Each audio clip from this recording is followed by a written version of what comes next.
Hello and welcome to the show, Woke Up, where we amplify the stories of those who have given their life to the critical social justice movement and their energies and the woke ideology that's very prevalent and in many ways ubiquitous in our societies. And we have a wonderful guest on today, and her name is Poplar Rose. And Poplar describes himself as a witch, an herbalist, a doula, and has had a fascinating life. And Poplar has given himself to the social justice movement since their childhood, and then had some bumps in the road, and has a more mature view. And it's just going to be a wonderful story to hear from Poplar more about her life. So, Poplar, maybe you can welcome to the show, and thank you so much for coming on. And what I think would be helpful is to cast a vision for our audience of the extent of the social justice movement and the energy you've spent for well over a decade, even since your teenage years, and the things that you've been involved with to help the marginalized and the disenfranchised. Sure. I mean, I feel like I've been drawn to service work for most of my life. My mom was a social worker in the downtown East Side. My grandmother was a social worker also. So just to interrupt real quick, you're calling in from British Columbia, so you're referring to Vancouver, correct? Yes. Okay. Yeah. The downtown East Side is like a very, it's called like the most impoverished postal code in North America. It also has some really incredible activism and harm reduction work that has come out of that community. Gabor Mate used to practice in that community. And I think ever since I was a kid, like my mom will say, like I was very concerned with things being fair. And I didn't understand why somebody had to sleep outside when other people had a big house.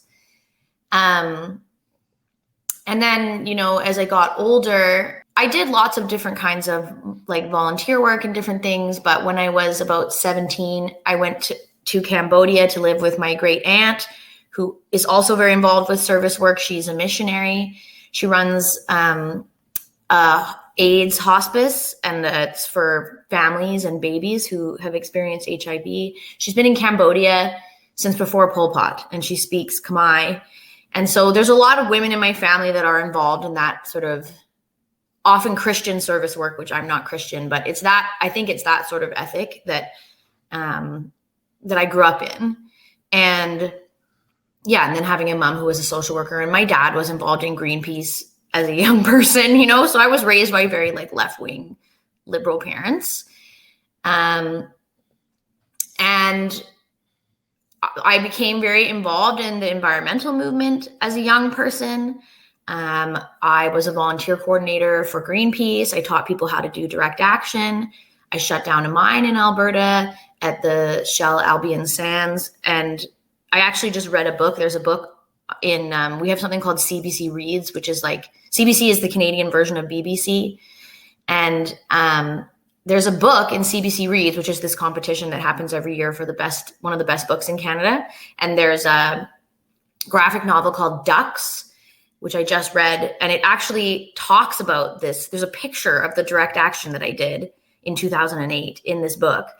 So, I think that a lot of that was happening at a time where climate change wasn't really on people's minds in the same way that it is now. I have a nephew who is a teenager who his first protest was 100,000 people. It's really changed. Wow.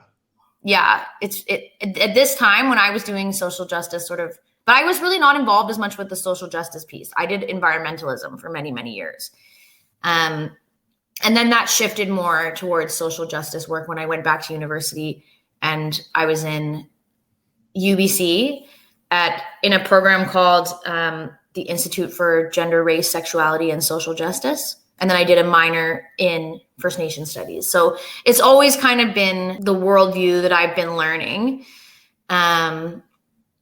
But also all of this was happening in my 20s, and I'm in my mid 30s now. So a lot has changed since then, for sure. Yeah. One of the things that intrigued me, and I heard a couple of your podcasts, you were a guest on Out of the Woods, where you go into significant detail about the things you were involved with and some of the things that happened to you on a personal level. And then there's this other podcast that I was listening to. It's called Effing Canceled, and it's by two young Canadians. I say young because I'm 58, but they're younger, and they're definitely very strong leftists, and they're really speaking out strongly. The names are Clementine Morgan and Jay Lesolel, and they're fascinating in the sense that they talk about this.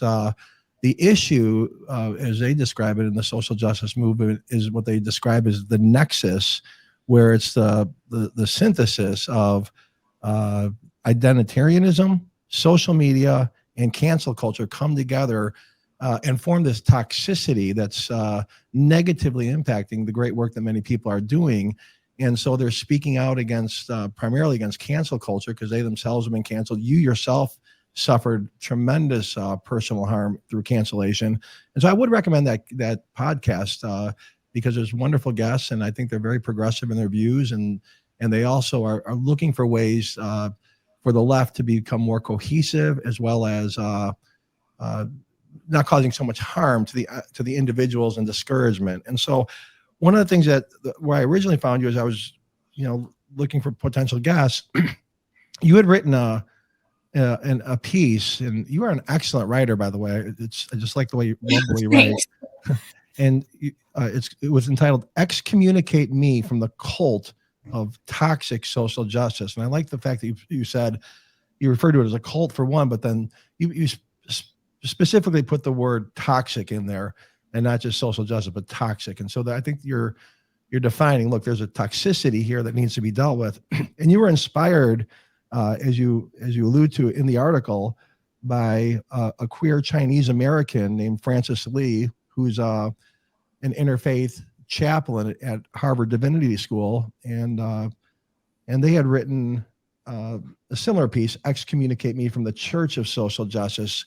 And in yours, you outline some of the things that you went through, and I just want to read what impacted me about what you wrote. And you said here, "In the process of promoting my course, Hawthorne Heart, Boundary Skills and Protection Magic, I have been attacked and pressured in a number of different ways online. People have told me to kill myself. They've told me that I'm a fraud, that my work is killing them. I've been asked, how dare you charge money for something that is so desperately needed? I've been told that I must give scholarships to someone or else I am oppressing them. While I have struggled with homelessness and meeting my needs, people have made posts saying that my work is a scam. They say I am taking advantage of traumatized people, that I am manipulating and I am stealing from people. When I have stepped in to resolve conflict in the Facebook group attached to my course, my qualifications have been questioned and my words ridiculed. Folks have not taken the course who were invited to join the group for free are often the harshest. I have been threatened and gaslit repeatedly, most implicitly but explicitly too. I can't help but notice how often we try to get our needs met through critique. I can't help but notice how infrequently this actually works and how much lonelier this way of relating makes us. These conditions are not conducive to liberation or healing or deeply needed visionary leadership. These conditions are coercive and eerily similar to witch hunts. These conditions lead young visionaries to burnout, give up, and sometimes even kill themselves. These conditions have led me to want to kill myself. Yes, I spent most of this past winter battling suicidal ideation. I'm feeling more stable now. This is not restorative justice, which we deeply need, but largely don't know how to practice. This is lateral violence. I know I'm not the only one who is ready for something new. I know that me and my loved ones are not the only ones having hushed conversations, confessing to each other that we're scared to say in public, I'm done, I am done. And I'd like you to just turn this over to you, because at that time that led up to the pain that you suffered, you had started a significant Facebook group. You had a wonderful following. You were helping a lot of people. You had a flourishing business. And you had spent an entire lifetime in social justice activism and making significant impact. And so if you could just take us through, and just open up, and whatever level you feel comfortable, explain to us what happened and how something so wonderful got so derailed and so painful that led you to living alone in the woods for over a year. Yeah. So that article actually was written before I got canceled. It was kind of, and I knew writing it that it was most likely going to lead to what it led to. So this was building within your soul. You were sensing something was askew. Yeah. Like I had an online business.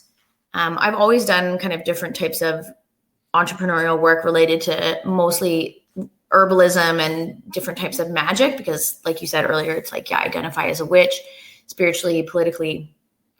And I taught and did different kinds of writing and like workshops, and also like making herbal things. And the thing that really took off in my business was a class that I taught about boundaries, which is referred to in the article, where I basically, it was a 12-week course. And my business was making sort of like the very beginning of middle class money. It was like the first time in my life where I was like starting to come out of living in something fairly close to poverty. At the same time, when I was running my business, for a lot of that, I was living in a vehicle, and I was living in a camper on the back of a truck.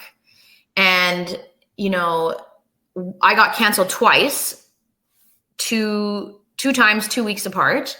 The first time by somebody people who had been my friends. And the main claim that they had was that I was too wealthy, which is really strange because I had a very similar class experience to them.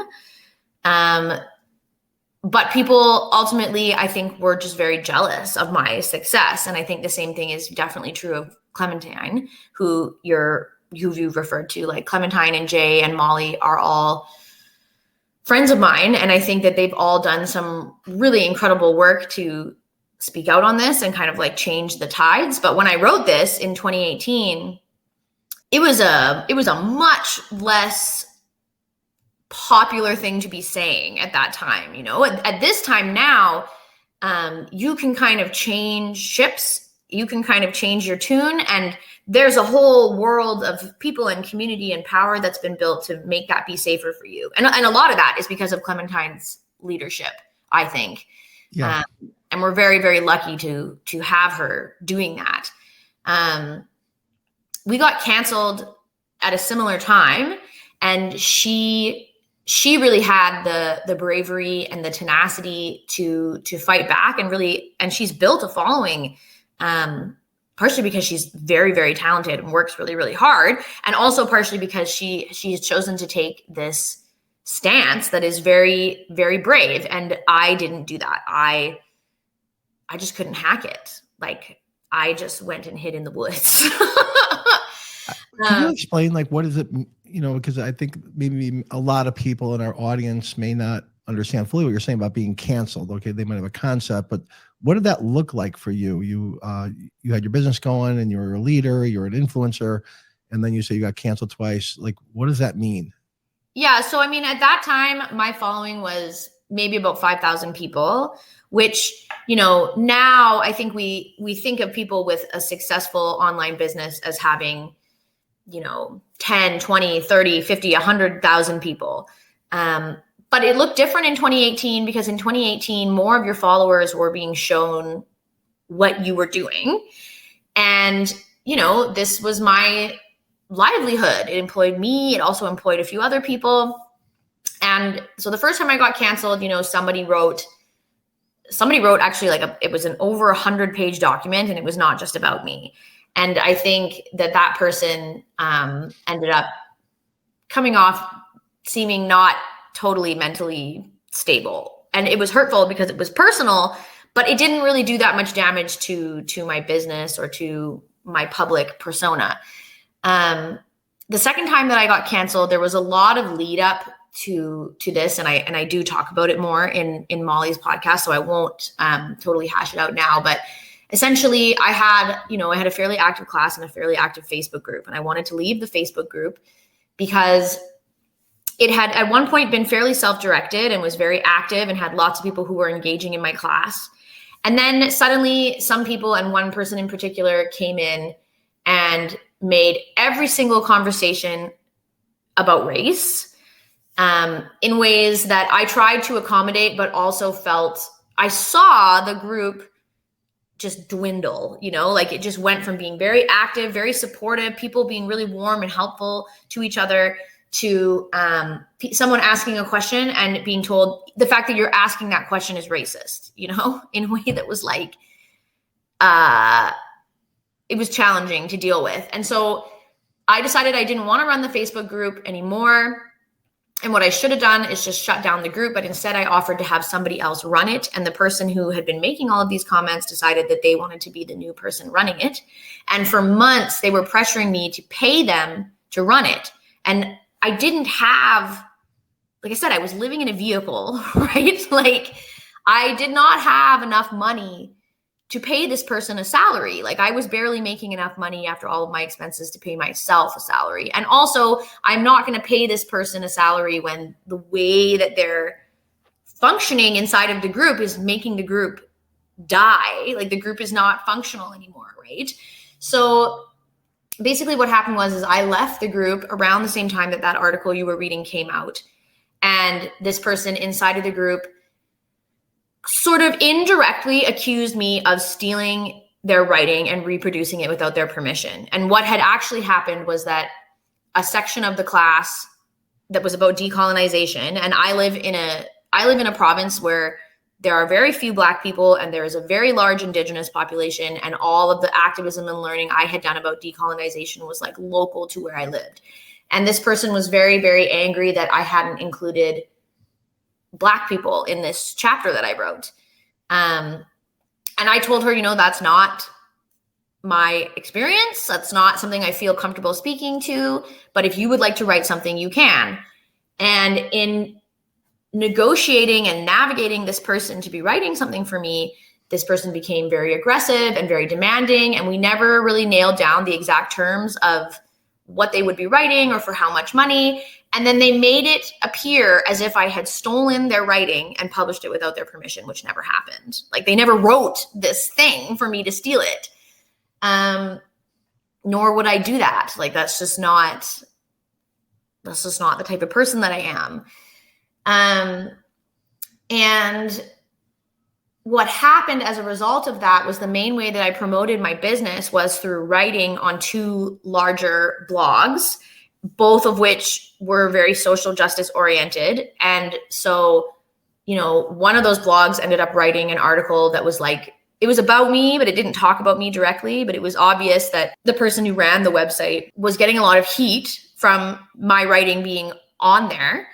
And, was basically told that I was racist and I was stealing things from Black women, which was just like, it was just factually not true.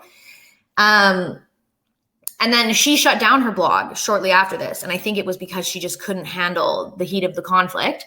And then the other organization that I was working for was run by Black women.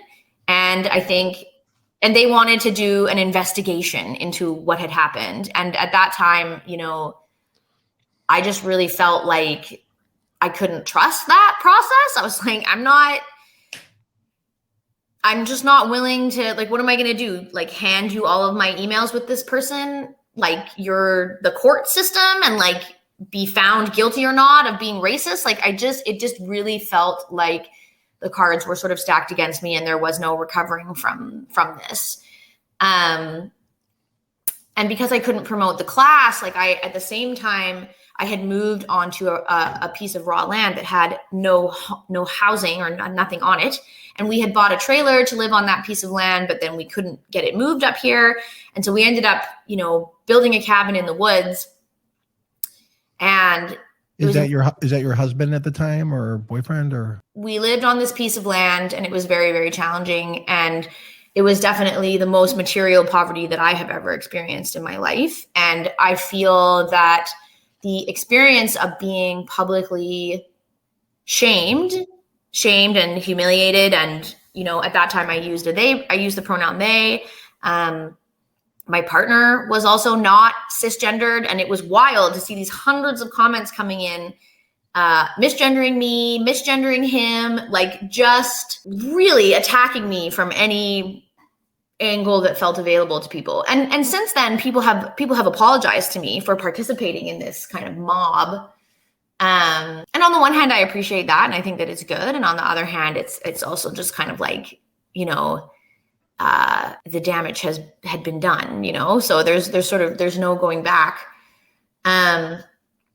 At the same time, though, I also feel like I just don't want to live that way anymore. And I think that I had to go through that in order to truly understand the implications of that ideology and how it functions, and the idea that when we make accusations towards somebody, we have to automatically believe the person who is accusing someone. And I think it's a very complex issue, because it is true that the burden of proof when somebody is hurt, especially in the court system, is so high that it can become really, really difficult to prove that someone has done something terrible. But at the same time, if we don't keep that burden of proof really high, we can create really devastating consequences for people who don't deserve it. And yeah, I mean, I'm a very different person now after having had experienced all of this. I have a question. As a trained and educated intersectional feminist and that ideology, what was your view on what happened to Kavanaugh and the movement of Believe All Women? What would you say to that?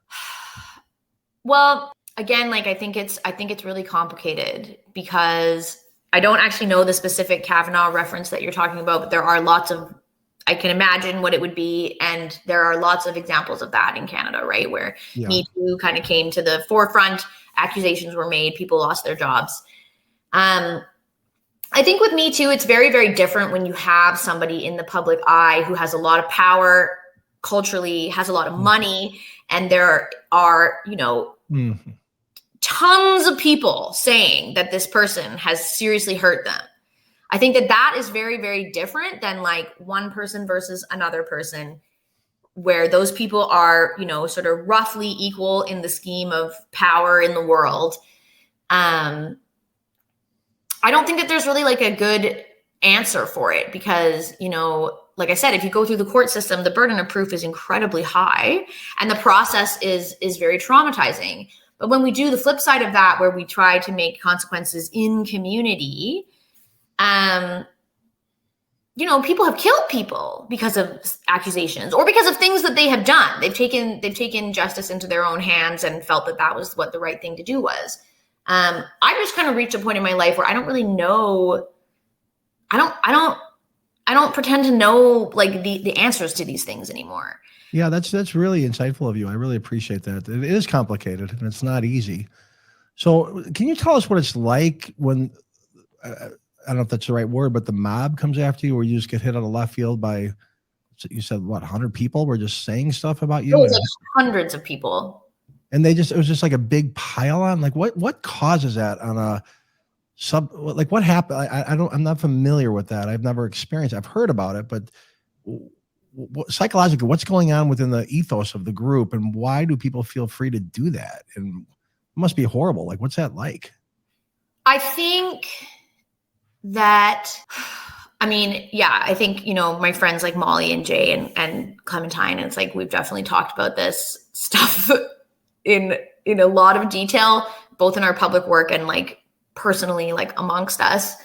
And I mean, I think a really big part of the issue is that we live in a capitalist system where we have billionaires who, I mean, it's maybe sort of to certain crowds of people, it may seem extreme to say this, but the billionaires are like a parasite class, right? Like they just are taking and taking and taking and taking as much resources and power, money as they can possibly hoard.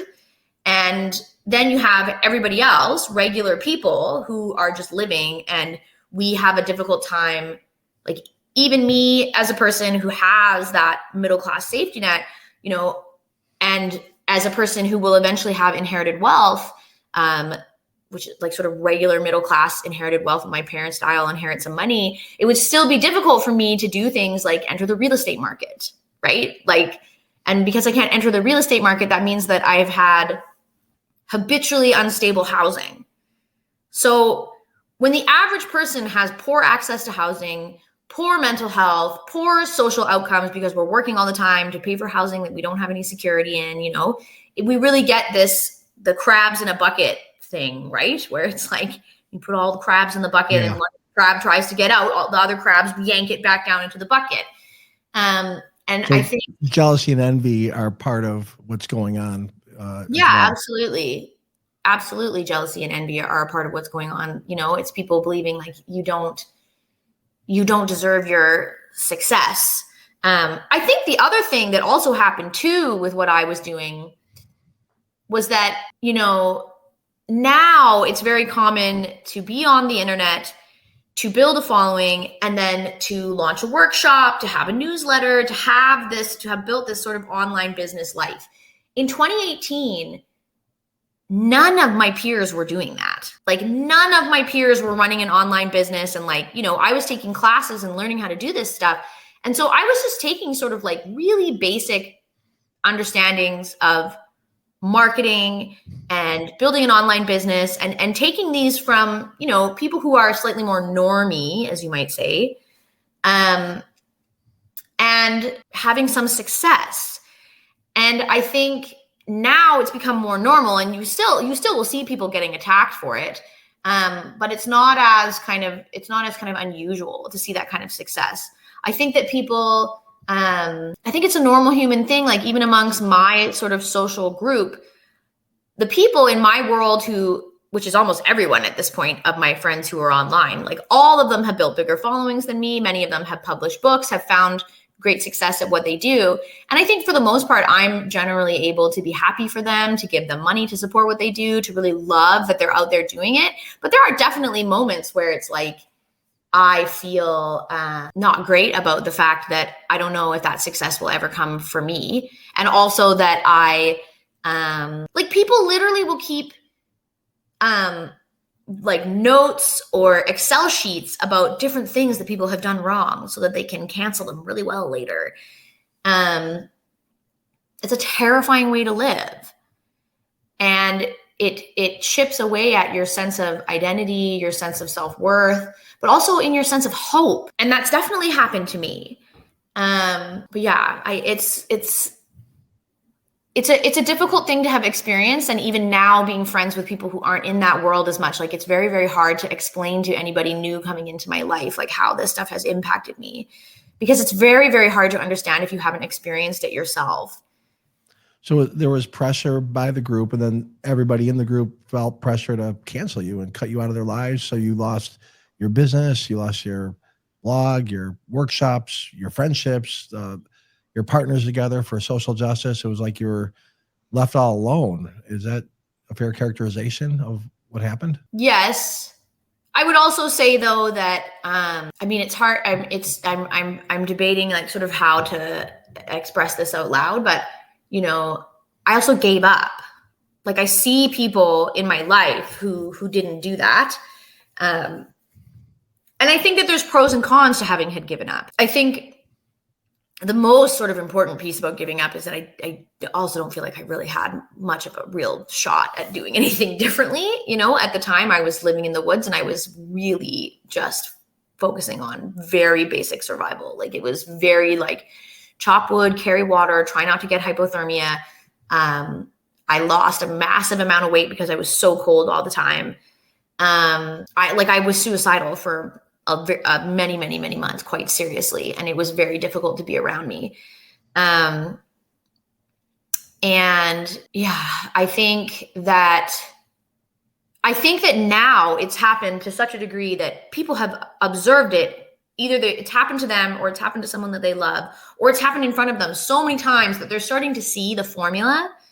They're starting to see, because it's a very formulaic way of speaking about people, right? And there's a meme account called Cursed Cancellations that does a very good job of like showing what this formula looks like. But yeah, it's terrible. It's a terrible thing to have had experienced. And I'm very, very lucky that I think I managed to find hope in other ways. But also I managed to just choose to keep living anyways, which I think it's very, very difficult when you have people who what they want at their core is to destroy you. They want, like, they would be happy if you killed yourself. and it's a hard thing to have a lot of people feel that way about you. I don't wish it on anybody. I don't wish it on my worst enemy. It was very, very difficult. It's so hateful. And the irony of it is a lot of the social justice groups like you're a part of is to really help people that are down and out, help people that are hurting. But it's like the exact opposite is manifested through destruction of the soul.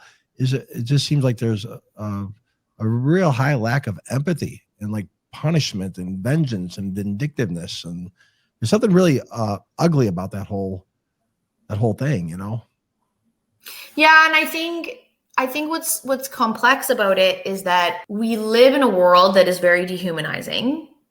I think the capitalist system that we live in is dehumanizing. And I can kind of understand, because I lived in it for a long time, I can understand the impulse to want to change it, because I think there are a lot of things about the system in the world that we live in that are unfair. But I also think that we end up in this situation where we spend a lot of time sharing our ideas. Like, one of the things I struggled with the most about being canceled was that I was being canceled by a lot of people who had literally done no real activism ever in their lives. And, activism was something I was very committed to throughout all of my 20s. I did a lot of things with a lot of different people. And I do think that there has been social change, not necessarily as a direct result of anything I did, but there has been social change in the world because the world is changing. But it's hard when you have people who are like, they're sharing these memes and sharing these sentiments. But they've never grown a garden or lived in a collective house or volunteered with Food Not Bombs or blockaded something or got arrested for something that they believe in. They just are sharing opinions. They feel like nice opinions to have.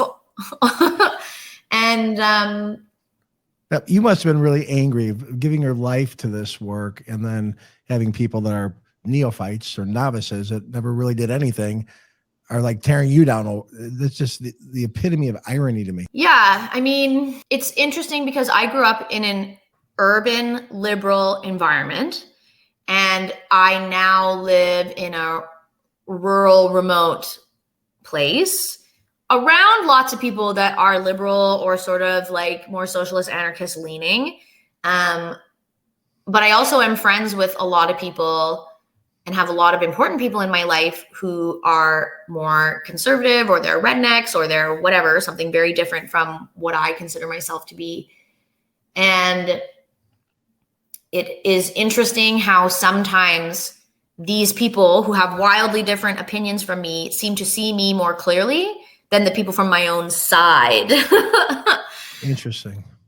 Because they see me automatically as being like a very feminist person who cares about the world. But then when I'm in my own sort of left-wing bubble, because I have a lot of questions and I don't just function like by being told what to do or what to say or what to think. I don't know. I think a lot of people in my sort of world where we've been canceled, like a lot of us express this feeling of feeling quite politically homeless, right? Because it's like, where are our people? What is it that we can even do to like, to make change at this point? And I see the people in my life who are doing that, and I'm really proud of them. And I think that they're very, very brave. And I just don't know. I don't think that I could do that personally. I do birth work, and I think birth work is a type of feminist work. And I think it's about caring about women and protecting women. And I think that birth is a very important part of our society because it's how we all get here. And how it continues.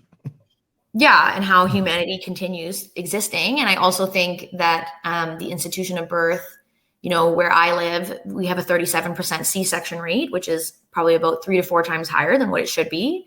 Obstetrical violence is real and terrible. And I think standing beside women is a calling that's deep and important to me. But even in that world of people that I am in, I'm surrounded by people who are not vaccinated and I am vaccinated, for example, right? So it's like, no matter where I am, I'm just, no matter where I am, there I am, being myself and not always fully meshing with the space that I'm in, which I'm okay. I'm okay with that. That's just what it is to be me, I think. So you lived in the woods alone for quite some time, like over a year, just getting healing and perspective.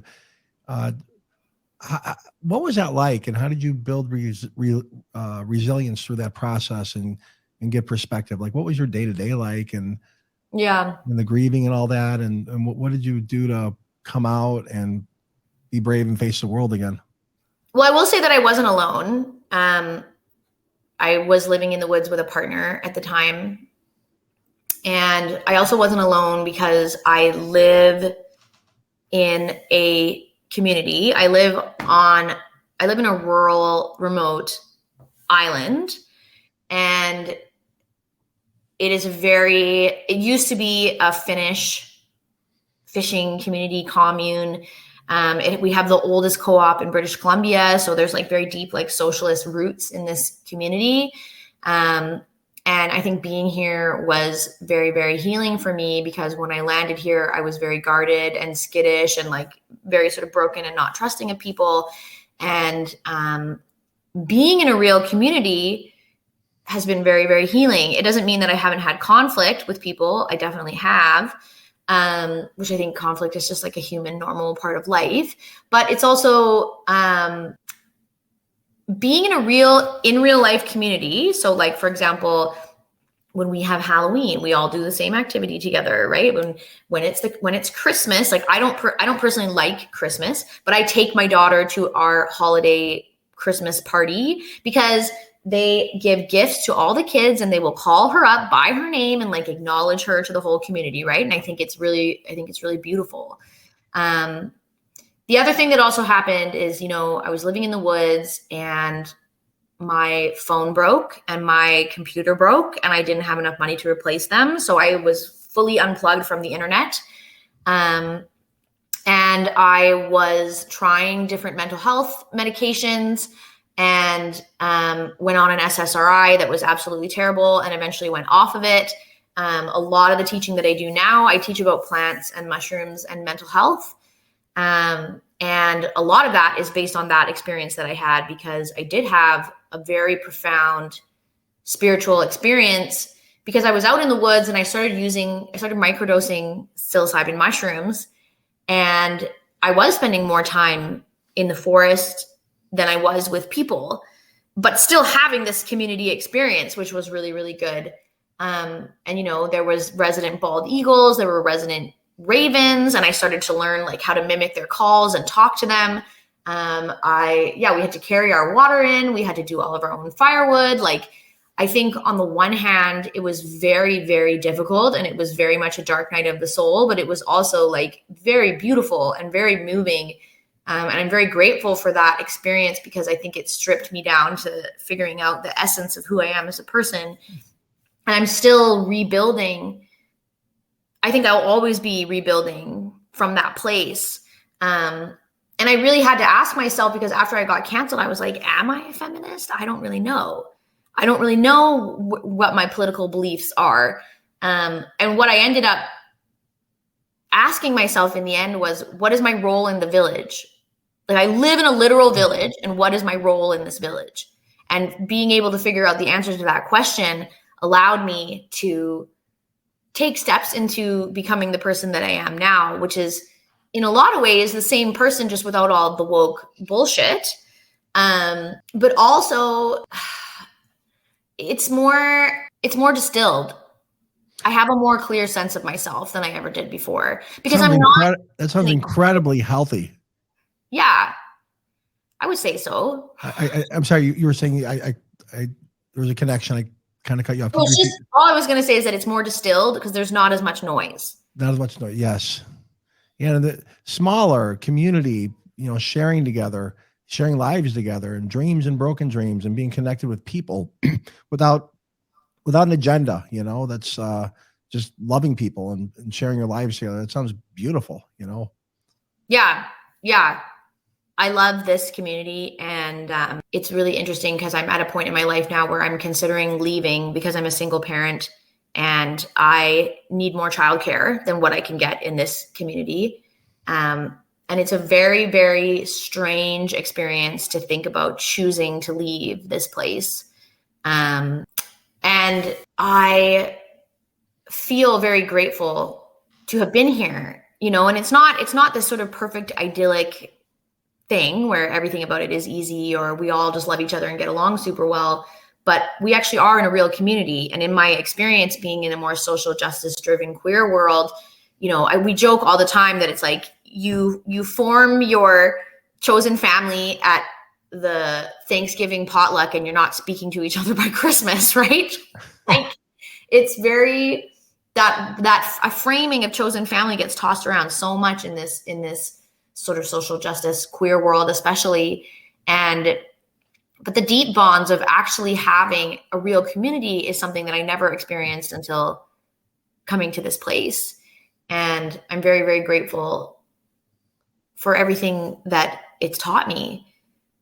I don't know if I would have made it through that experience without being here. I have a follow-up on that in the sense of just borrowing the term from Jay and Clementine about the nexus of what would you say? Because you said, oh, I see the playbook coming, and you're much more aware of what's going on now. People see what's happening, and you know, you were led like a sheep to the slaughter, not even knowing what was going on. But now this has been playing out a lot. And so a young person or any person that's their identities tied up in their activism, their relationships, their affinity groups, that they hedge their words. They're afraid to speak the truth because they don't want to get canceled. They see what happens to other people, or they're in the process of being canceled or have been canceled.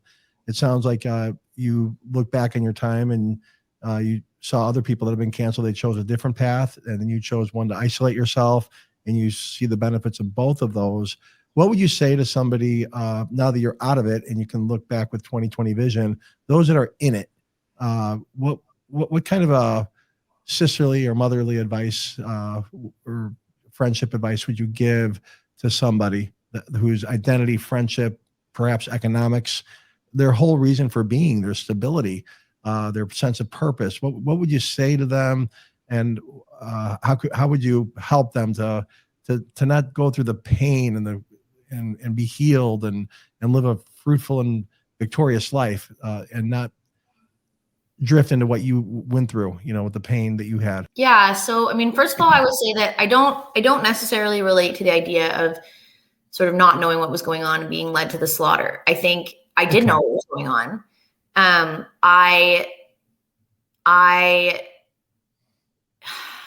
So I went from doing environmental activism to going to university to then leaving the city and living more rurally and starting my own business. And during the time that I was in university, I got canceled in a couple different ways. I was helping to manage and do some organizing for the university's these different groups that they had, and so there's like an environmental group, a social justice group, there's one about gender, you know, there's all these different groups. And the social justice group, like everybody knew that they were notoriously difficult, and they were mad because I cut some of their funding. All the other groups had stuff that they wanted to do and didn't have enough funding. The social justice group, we knew that they had used a bunch of their funding to buy random stuff so that they didn't lose funding. And then they didn't show up at the budgeting meeting. And so I cut their funding slightly, and they just totally came for me and got me fired from my job. And I knew, having had experienced this, that of the different ways it's possible to be involved in sort of left-wing, liberal social change, the most difficult is to be in that social justice crowd. And even after having had experienced that, and I think about this now, like, why is it that I doubled down at that point? And I think a part of it is that people like to have a playbook and rules. So they're like, if I do X, this will happen, right? Like it's similar to like good girl programming, right? Like if I act like a good girl and I don't speak too loud and I don't this and I don't that, then I'll get a good husband and he'll blah, blah, blah, blah, and it's this programming, right? That we feel like if I behave in a certain way, I will get a certain result. It's the same thing in how we deal with our bosses. There's like religious stuff that's like this. There's many, many things where like humans are comforted by like, if this, then this, right? And the social justice world is like, there are tons of rules that are explicitly laid out in listicles and books and different ways that we can be a good person. And I was always conflicted about, on the one hand, wanting to be a better person and create a better world, but also knowing, for example, when I was involved with Greenpeace as a teenager, the first big Greenpeace event I ever went to, I remember sitting in this room with a couple hundred people and like we were watching a movie or listening to something and everybody was just like so fervently like engaged. And I remember thinking to myself, because I'm a person who's very much pro-choice, and I had seen a lot of documentaries about sort of pro-life brainwashing. And I was like, the energy in this room is very, very similar to being in like a pro-life rally or something, right? Where it's like, if you take the words out, the energy of like, we think something is wrong in the world. If we band together, we can change it. And from their perspective, they're like, we're saving babies. We're great people because we're saving babies. And it's the same thing with Greenpeace, right? Where it's like, we're good people because we're saving the whales or the environment. And I read this book around like a couple of years ago, around when I was leaving the woods, and I keep it with me. It's like a pocket-sized book that I keep in my bag. And it's by Pema Chodron, and I think it's called Practicing Peace. And she talks about this, about how like when you're really fervently involved in some type of social justice issue on the left or the right, and you're willing to like have a fist fight with someone in the street over something, like how is this, like this is not peacemaking, right? And at the same time, I don't necessarily think that it's like wrong or bad or even avoidable. Like there are lots of people in my life who are deeply ingrained in the social justice world, and I will have conversations with them and maybe ask questions or point things out that don't make sense to me. But for the most part, I think they have to go through it in order to understand it. They have to come to their own conclusions. Because it takes a lot of bravery and a willingness to think for yourself to let go of this idea that, if I speak this certain way, then I am this certain kind of person. And we're told all the time that the stakes of this is very, very high. The stakes of this are people's lives and the state of the world. And on the one hand, I think that there are ways that that is true. And on the other hand, I think interpersonally, like in a given moment, if we're looking at the world that way all the time, it is incredibly exhausting and draining. And it stops us from being able to just relate to each other as human beings. So I just try to be patient and relate to people as people. I don't know. One of my absolute most favorite things to do is like talk to people who have wildly different political opinions from me. Like I think it's really fun at this point in my life. And I've realized that like people are not really that different. I'm like you. I love talking to people with different views. I love viewpoint diversity. It's like, what makes you tick, and why do you think that way? Why think this way, and influence each other and just share. And it used to be like that when I was your age. You used to be able to share a different opinion and not be looked at as evil. You would just talk things through, and oh, you have a good point, you have a bad point. Oh, that's an interesting point. I don't agree with you, and still respect the person. We've lost that. And I'm glad to hear that from you, especially someone who's very left leaning and very strong in your convictions, that you enjoy talking to people that think differently. I think that's wonderful. Yeah, I love talking to people with different opinions and perspectives than me. And I've had a few people in my life who have really, like, I have a friend who is a logger, and we're not as close now, but we're both very into politics, and we went to go see this political debate for like our local representative. And in Canada, we have more parties than you do in the States. Mm-hmm. We have sort of about 4 or 5 main parties, depending on what province you're in. And one of our parties, I always vote NDP, which is like our socialist left-leaning party. But we do have another party called the Green Party, which is very like interested in the environment. And so there's this person speaking for the Green Party about the environment, and he's just going off about climate change. And to me, I was like, wow, like I was like thinking to myself, like, no one like my friend is ever going to vote for this guy because he just sounds like he's just on this really judgmental soapbox. And then we left to go have a beer or whatever. And my friend was like, oh yeah, I'm going to vote for the green guy. And I was like, what?